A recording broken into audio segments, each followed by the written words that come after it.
6 علامتیں جب تک ظاہر نہیں ہو چکیں گی قیامت نہیں آئے گی۔ اس میں سے 3 علامتیں تو وہ تھی کہ جو حضور کے انتقال کے فوراً بعد ظاہر ہو گئی، اور 3 ہیں یہ آخری زمانے کی علامتیں، وہ میں آپ کو پڑھ کر سنا رہا ہوں۔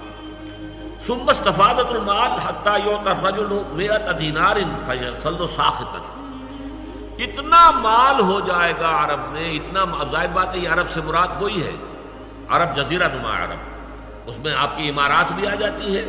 اور یہ سعودی عرب بھی آ جاتا ہے، یہ سارا مال اور دولت کا جس طریقے سے وہاں پر پانی کی طرح پھیل رہا ہے، مال اتنا عام ہو جائے گا کہ یہ حالت ہو جائے گی کہ ایک شخص کو 100 دینار بھی دیے جائیں گے تب بھی وہ ناراض ہوگا، کیا دیا مجھے، کچھ بھی نہیں دیا۔ 100 دینار اس وقت کے حساب سے بہت بڑی شے تھی۔ ثم فتنة لا يبقى بیت من العرب الا دخلته، پھر ایک ایسا فتنہ آئے گا کہ عرب کا کوئی گھر نہیں بچے گا جس میں وہ فتنہ داخل نہ ہو جائے۔ یہ مغربی تہذیب کا فتنہ، عریانی کا فتنہ، بے حیائی کا فتنہ، شراب نوشی کا فتنہ، زناکاری کا فتنہ، کوئی گھر جو ہے بچا ہوا،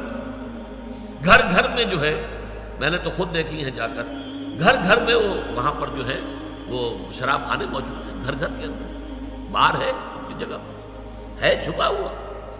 لیکن یہ کہ سارا معاملہ جو ہے جس طرح وہاں پہ فحاشی اور عیاشی جو ہے پھیل گئی ہے، اور ان عرب امارات کے اندر جو کچھ ہو رہا ہے کہ کوئی گھر نہیں رہے گا جس میں کہ فتنہ داخل نہ ہو جائے۔ ثم ہدنۃ، اس کے بعد ایک صلح ہوگی تمہاری، تکون بینکم و بین بنی الاصفر، جو تمہارے اور یہ زرد رو لوگ جو ہیں، وائٹ پیپل، ان کے درمیان ہوگی۔ فیغدرون، لیکن ایک موقع پر آ کر وہ صلح توڑ دیں گے، بغاوت کریں گے، بے وفائی کریں گے۔ فیاتونکم تحت 80 غایۃ، تحت کل غایۃ 12 نفرا الفا، کہ پھر وہ تم پر حملہ آور ہوں گے 80 جھنڈوں کو اس کے ساتھ لے کر، اور ہر جھنڈے کے نیچے 12,000 کی نفری ہوگی، 12 8 96، تقریباً 10 لاکھ کی نفری کے ساتھ یہ حملہ ہوگا۔ یہ حملہ ہے جس کے لیے نیٹو تیار کیا جا رہا ہے، اس لیے کہ جب دوبارہ ری آرگنائزیشن ہوئی ہے نیٹو کی تو پوچھا گیا ہے کہ کس کے لیے تیاری اب ہو رہی ہے، USSR تو تحلیل ہو چکا، ختم ہو چکا،